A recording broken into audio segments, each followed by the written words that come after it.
Good afternoon, everyone. Thank you all for coming. Sunil ji ने काफ़ी detail में काफ़ी सारी चीज़ें बताई है, तो I will just start with a small presentation. तो success in biomass is built not bought, मतलब जो बायोमास प्लांट जितने भी लोगों ने लगाया है वो सारे इस पे एग्री करेंगे कि बायोमास प्लांट में आपने 2 करोड़ की मशीनरी ली है या 20 करोड़ की मशीनरी ली है, उसका कोई रिलेशन नहीं है कि आप बायोमास में सक्सेस होंगे या नहीं होंगे। आपको raw material supply chain build करनी पड़ती है, रेडीमेड उसमें कुछ नहीं मिलता। आपको अपने ऑपरेशंस के लिए मैन पावर नहीं मिलती है मार्केट में, आपको अपने आदमी ट्रेन करने पड़ते हैं, और सेल्स पे भी आपको अपना एफर्ट डाल के सेल्स चैनल भी अपने अगर सस्टेनेबल चाहिए तो वो भी अपने बिल्ड करने पड़ते हैं। तो इट इज़ नॉट समथिंग जो आप ये सोचो कि आप मैं 100 प्लांट के विजन से आ रहा हूँ, मेरे पास पैसा है या मेरे पास इन्वेस्टर की बैकिंग है और मैं 100 प्लांट लगा लूंगा, तो ये उस टाइप की इंडस्ट्री डेफिनेटली नहीं है। The process on the whole is fairly simple. कोई भी बायोमास आएगा तो सबसे पहले प्राइमरी साइजिंग है।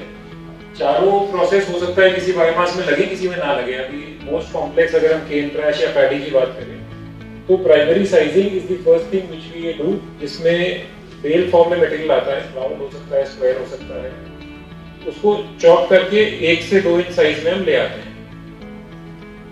Further drawing is a process, could be done by machinery, could be done by sun. Online plants अगर होते हैं मोस्टली उसमें ड्रायर लगते हैं। ऑफलाइन अगर कोई प्लांट लगाता है तो उसमें ड्रायर स्किप करके वो सन ड्राइंग किया लेते हैं कि मटेरियल चॉपिंग किया, उसको 4-6 घंटे छोड़ दिया एंड उसके बाद यूज किया। Grinding is basically fine sizing. अगर आपको पैलेट या ब्रिकेट कुछ भी बनाना है तो आपको फ्री फ्लोइंग मटेरियल चाहिए। फ्री फ्लोइंग मटेरियल चाहिए जो कि जिसकी डेंसिटी भी कम से कम भी 100 kg 120 kg पर मीटर क्यूब के आसपास हो। सो उस कंडीशन में लाने के लिए दिस इज फाइन साइजिंग।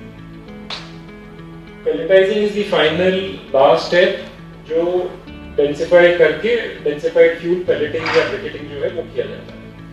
ये मतलब हाई लेवल पे ये 4 स्टेप्स होते हैं। इसके अलावा जो बाकी है वो सप्लीमेंट्री इक्विपमेंट है, कूलिंग हो सकती है, सीलिंग हो सकती है, मटेरियल कन्वेइंग हो सकता है, वो सब चीजें लगती है साथ में, but those are basically supplementary stages. जो मेन प्राइमरी प्रोसेसेस हैं वो ये 4 हैं।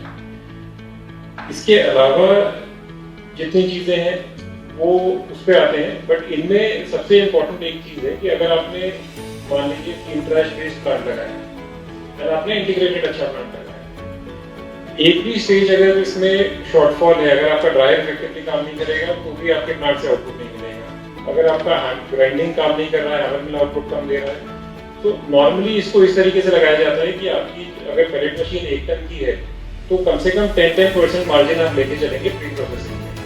आपका हैमर मिल उससे 10% ऊपर होगा, हैमर मिल से 10% ऊपर ड्रायर होगा, ड्रायर से 10% और ऊपर प्राइमरी साइजिंग होगा।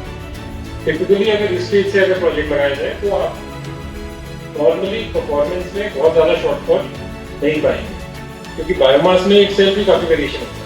मतलब बायोमास में ऐसा नहीं है कि हमेशा आपने लिखा है कि वही कोटेशन में आपने 30% मॉइस्चर और आपको 30% का मॉइस्चर में ही मटेरियल मिलेगा। मटेरियल में वेरिएशन होगा तो भी परफॉर्मेंस इम्पैक्ट होती है। तो इसलिए इट इज ऑलवेज एडवाइजेबल कि वो बड़े स्टेजेस, बड़े कैपेसिटी के इक्विपमेंट ही लगाए जाएं जो प्रोसेसिंग इक्विपमेंट्स हैं। और ये जो मतलब इनके एक स्टेज से दूसरे स्टेज में जो मटेरियल कैरी फॉरवर्ड होता है, प्राइमरीली वही डिफाइन करता है कि आपका प्रोजेक्ट मतलब अच्छी तरीके से चलेगा, बहुत सक्सेसफुली चलेगा, या उसको जैसे एक एवरेज लेवल पे चलाते रहेंगे। क्योंकि इनके बीच में अगर मैनुअल इंटरवेंशन कहीं पे भी है तो दैट इज अ बॉटलनेक। उसके मतलब अगर वो मैनुअल इंटरवेंशन है तो मैन पावर पे डिपेंडेंसी आ गई, तो कभी भी आप उससे ऑप्टिमम कैपेसिटी या ऑप्टिमम आउटपुट कभी भी एक्सपेक्ट नहीं कर सकते।